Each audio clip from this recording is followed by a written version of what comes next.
Olá, professores, tudo bem?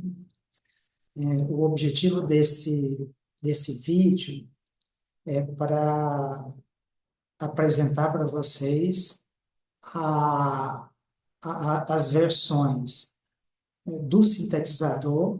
A gente passou aí fizemos algumas atualizações no sintetizador e também fizemos atualizações na planilha que dá referência para o nosso sistema, ok? Então, quero apresentar para vocês essas mudanças, e essas mudanças elas fazem parte de ajustes do processo de avaliação e muitos a partir de feedback de vocês, ok? Pode ser que esse vídeo fique um pouco longo por conta da demanda da pauta. Eu até pensei em fazer uma reunião para apresentar para vocês. Essa reunião ela pode ser feita ainda, mas eu creio que com o vídeo fique também mais fácil, porque vocês podem, né, se não entendeu alguma parte, pode voltar. E caso tem alguma questão, pode me procurar pessoalmente, porque talvez a desvantagem do vídeo em relação à reunião é que, tendo perguntas, por aqui agora não é possível responder, ok? Mas deixa eu, então, fazer aqui uma primeira apresentação.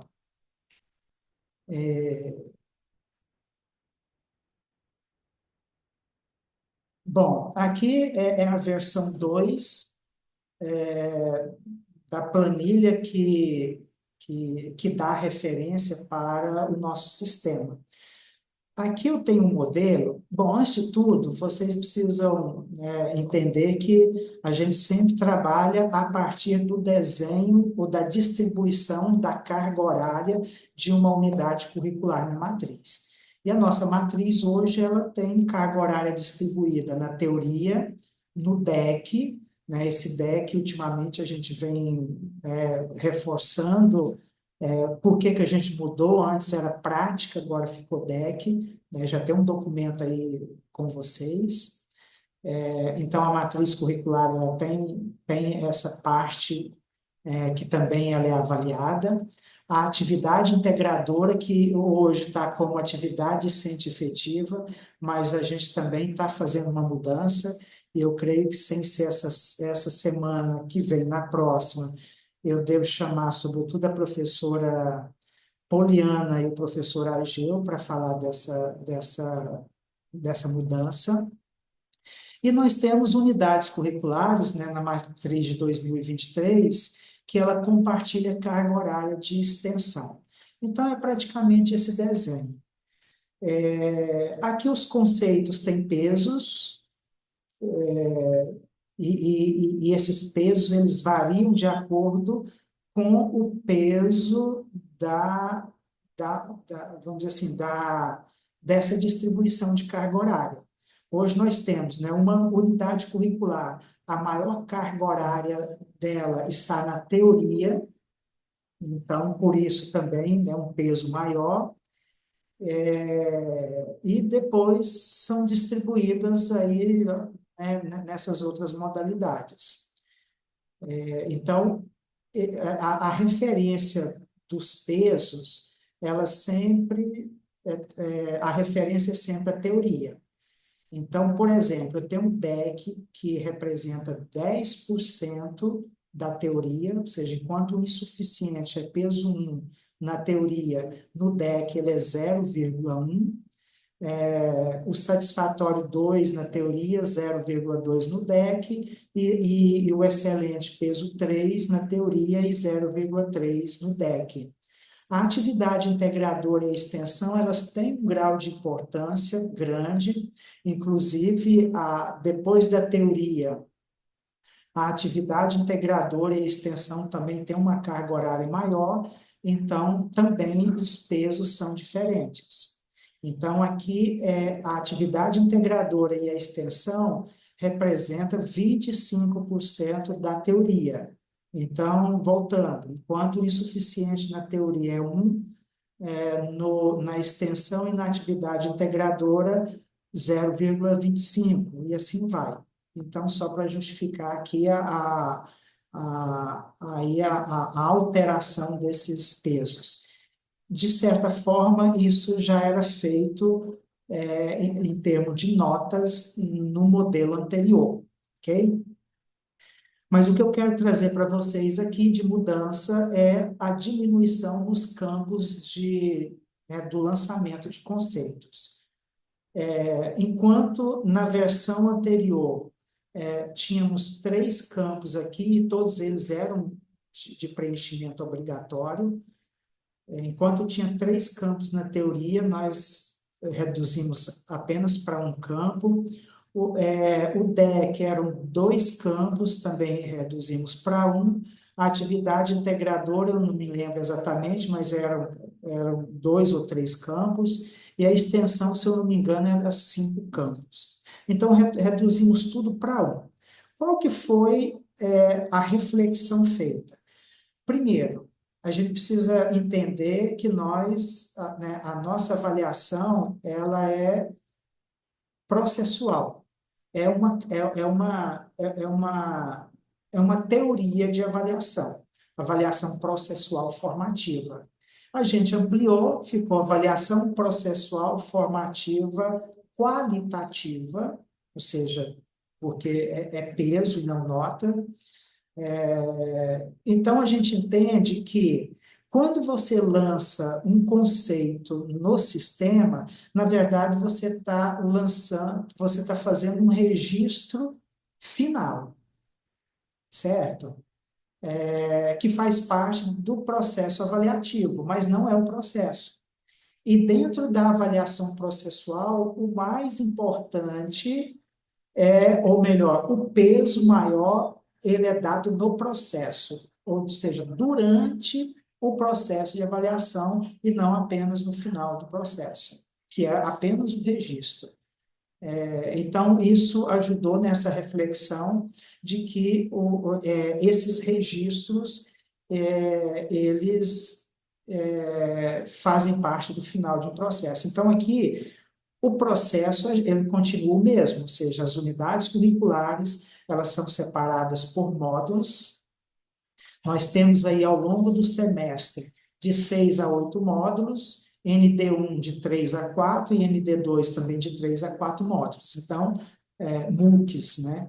Então, esses MOOCs, eles continuam a avaliação verificadora no final do MOOC, e a partir da avaliação verificadora, você tem dados para dar o feedback para o estudante. Então, isso permanece. Até porque, quando você diminui os campos de avaliação, você também acaba, querendo ou não, tirando alguma oportunidade do estudante. Por exemplo, se eu tenho várias avaliações, se eu não foi bem em uma, ele pode recuperar na outra.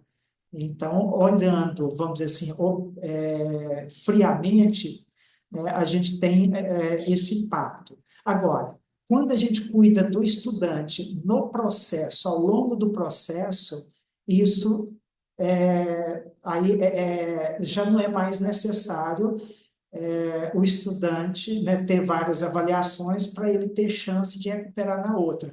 Não, ele já está sendo avaliado e acompanhado no processo. E esse processo, como ele foi fragmentado, se a gente percebe, se o professor percebe que nesse fragmento do processo o estudante não foi bem, vem o feedback. E aí a intenção do feedback é fornecer informações para o estudante para ele recuperar esse fragmento, vamos dizer assim, anterior para ele se lançar no próximo módulo, ou no próximo MOOC. Então, se a gente cuida do processo, não tem problema a gente, né, ter lá no final um campo apenas para lançar esse conceito. Só que, embora haja, né, um campo apenas para lançar o conceito, não significa que o professor não possa fazer mais de uma avaliação. Pode. Ele pode fazer tanto uma avaliação, ou seja, a ND1 ou a ND2, Se ele quiser ficar só nessa avaliação, ele pode ficar, como ele pode fazer outras avaliações. Mas aí você vai me perguntar, mas se eu faço mais de uma avaliação, aonde que eu vou lançar esses conceitos? Porque o sistema ele só tem um campo para o conceito. Aí é que entra, então, o sintetizador de desempenho acadêmico, que é a pauta que eu vou falar com vocês, explicar para vocês agora na sequência das mudanças que foram feitas, tá? Então, vou descontinuar esta apresentação para apresentar uma outra tela aqui para vocês, um momento.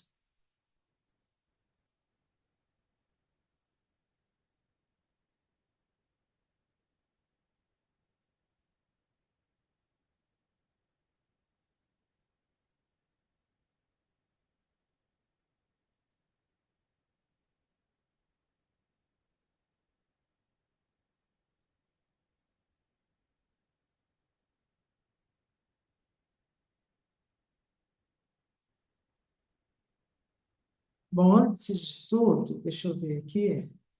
Deixa eu ver.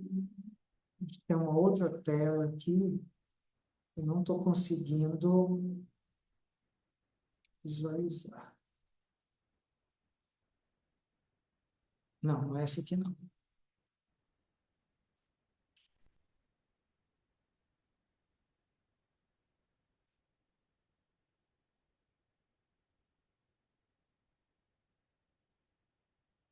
Momento.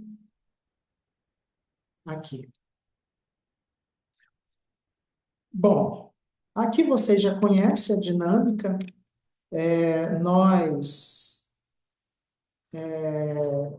Aqui nós estamos na versão 4, tá? O que que mudou na versão 4? Antes nós tínhamos, lembrando que o sintetizador ele serve tanto para uma prova, ou seja, por exemplo, uma prova com 10 questões, aí você vai lançar o conceito, questão por questão, aqui, tá? E aí no final você tem um resultado. Eu posso ter uma com 7 campos também, e aí no final terá um conceito e um conceito final. Qual que foi a mudança aqui? Primeiro, a gente limpou um pouco aqui essa tela. Tinha algumas informações que a gente entendeu que ela não era relevante para vocês. Na verdade, para vocês, o importante é vocês poderem manipular esse campo aqui, para lançamento dos conceitos. Tanto é que as outras partes aqui, elas estão travadas e vocês não conseguem alterar. Então, isso é o mais relevante, vocês preencherem aqui e terem acesso visual ao conceito final. Mas aumentamos, antes ela era de 5 itens até 12. Nós aumentamos, nós agora começamos com 2, 3 e 4, ok? Justamente para facilitar, se você, às vezes você não vai usar o sintetizador para a prova, mas você vai usar o sintetizador para sintetizar avaliações que você fez. Por exemplo, você fez pediu para os estudantes fazer um trabalho em grupo portanto, vocês vão avaliar o trabalho desse grupo. E aí é uma avaliação. Por exemplo, vocês pediram ao estudante para fazer uma autoavaliação. Então, é uma segunda avaliação, você já tem 2 conceitos. E a terceira avaliação é a própria ND1 ou ND2. Ou seja, vocês vão ter 3 conceitos aí que vocês precisam sintetizar em um para lançar no sistema. Então, vem aqui, por exemplo, e na planilha que tem 3 campos, e aqui vocês têm um resultado final. Então, foi esse o motivo da gente ter aumentado, 2, 3 e 4, justamente para suprir a lacuna que ficou no sistema, que agora é só um conceito que pode ser lançado, ok? Bom, feito isso, eu vou parar essa apresentação e vou apresentar uma outra parte aqui.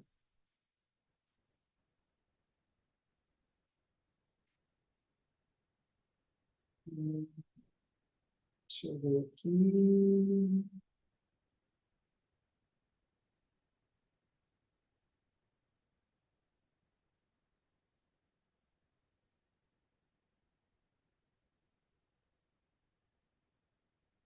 Não apareceu aqui ainda. Calma aí, gente.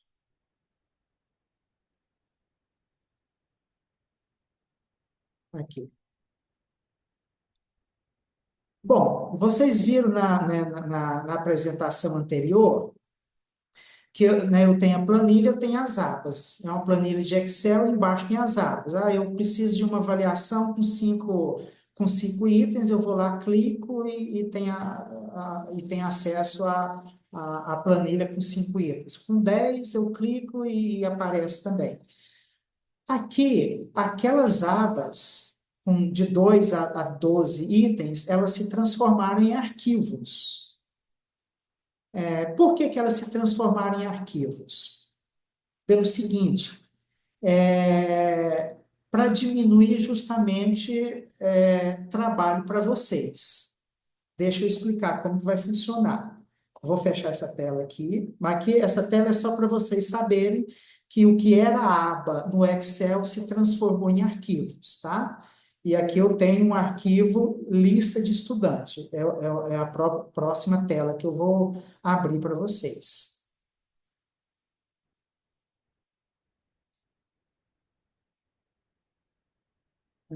Lista de estudantes.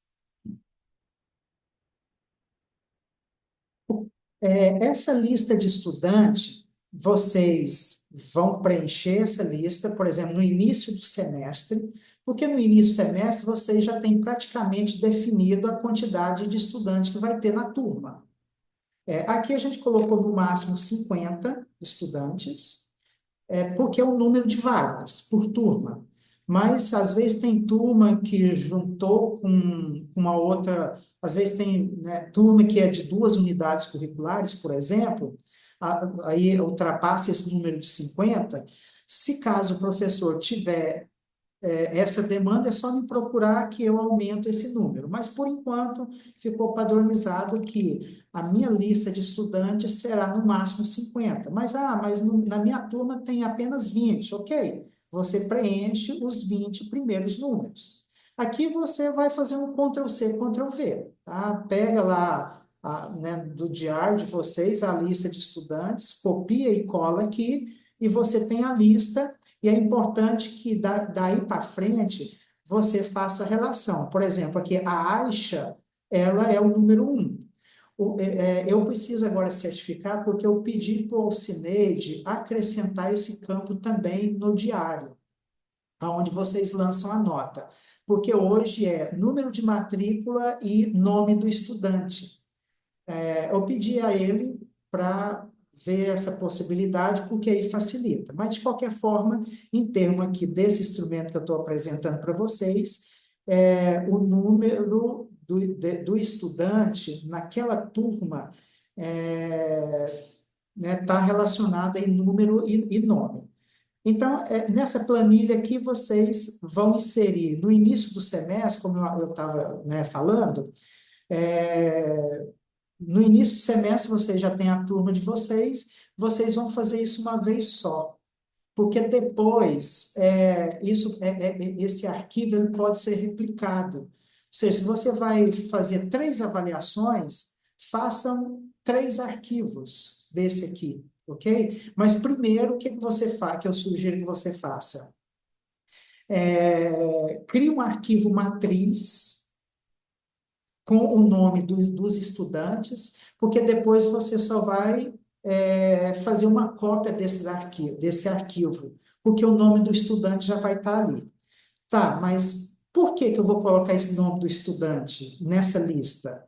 Eu já vou explicar para vocês. Então, aqui eu tenho a lista dos estudantes da minha turma com 50 estudantes, ok? Deixa eu Vamos olhar aqui, eu vou colocar aqui o número, vou mudar aqui, o número 13 é Davi, tá? eu vou colocar aqui Helenês. Então, guarda esse número 13, tá? Helenês número 13. Deixa eu descontinuar aqui essa apresentação. E vou pegar um outro modelo aqui, aí eu já vou pegar, né, o arquivo, por exemplo, vou pegar aqui o que tem 3 itens. Então, aqui, eu tenho aqui o sintetizador, ok? Veja só, o número, cadê? O número 13, está aqui o helenês. Então, naquele arquivo que é somente lista do estudante, quando você coloca lá, essa lista automaticamente ela vai para todos os arquivos dos diferentes itens, ou seja, de arquivos de 2 itens a 15, a 12 itens. Então, você criou lá, é só lá que você vai criar, porque automaticamente ela é replicada para as matrizes, para esses arquivos com as quantidade específica de itens. Esse número aqui embaixo, nessas abas, eles representam aqui o número do estudante. Então, para a gente não colocar o nome do estudante, a gente colocou o número. Por exemplo, vamos pegar aqui o helenês, é o número 13, eu venho aqui no número 13, o helenês está aqui. Mas tudo isso por conta daquela lista, daquele primeiro arquivo que só tem lista. Então, ela replica aqui nessa lista, porque aí cada arquivo tem a sua lista, que é uma réplica de lá, e com o nome do estudante, e também no próprio sintetizador já tem o número e o nome do estudante, ok? O conceito final. Então, eu que tem três, um sintetizador com 3 itens, aqui eu tenho um conceito final. Aqui o número 13. Eu venho aqui no número 13, está aqui satisfatório. Deixa eu só mudar aqui para vocês verem. Vou pôr um insuficiente aqui, que está mais fácil, tá vendo? Pus um insuficiente, ficou insuficiente. Eu venho aqui no número 13 da minha lista, está o helenês lá com insuficiente. Por que eu coloquei essa lista dos conceitos aqui do lado? Porque facilita. Para você não ter o trabalho de ir até, de ficar pesquisando essas abas, então você já tem aqui, né, do lado do próprio estudante o resultado que foi replicado lá do sintetizador para cá. Então, eu creio que facilita, porque se eu tivesse só, né, um sintetizador, eu teria que replicar esse sintetizador de acordo com o número de estudantes da minha turma. Então, era um trabalho a mais para vocês. Agora, vocês não precisam fazer isso. Vocês só mesmo relacionam o nome com o número do estudante, e aí vocês já têm aí os sintetizadores individual por estudante. E, além do mais, isso aqui também é importante vocês guardarem. Ou seja, eu fiz lá, né, uma autoavaliação com a turma. Eu obtive o resultado, o que você faz? Você salva esse arquivo e guarda esse arquivo. Se você fez uma segunda avaliação, você vai usar um outro arquivo. Porque se um dia houver uma necessidade de você voltar a esses arquivos, seja por uma contestação do estudante, você tem essas evidências. E também para o próprio MEC. Se o MEC pedir a evidência de que o sintetizador foi utilizado,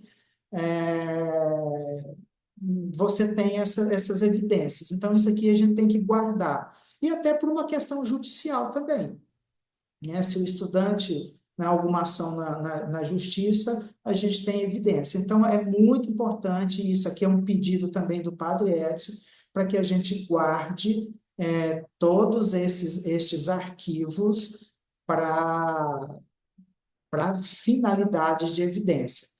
Eu só não recomendo você guardar esse arquivo. Por exemplo, nós temos aí o Classroom. Guardar esses arquivos lá para que porque senão os estudantes vão ter acesso ao resultado de outros colegas. Então, ele precisa ser guardado em um ambiente que ou você ou alguém da instituição possa ter acesso. O Alcineide está com a ideia de criar um drive, e aí, hoje, os professores têm um e-mail chamado professores ou docentes, @católicoorione.com.br.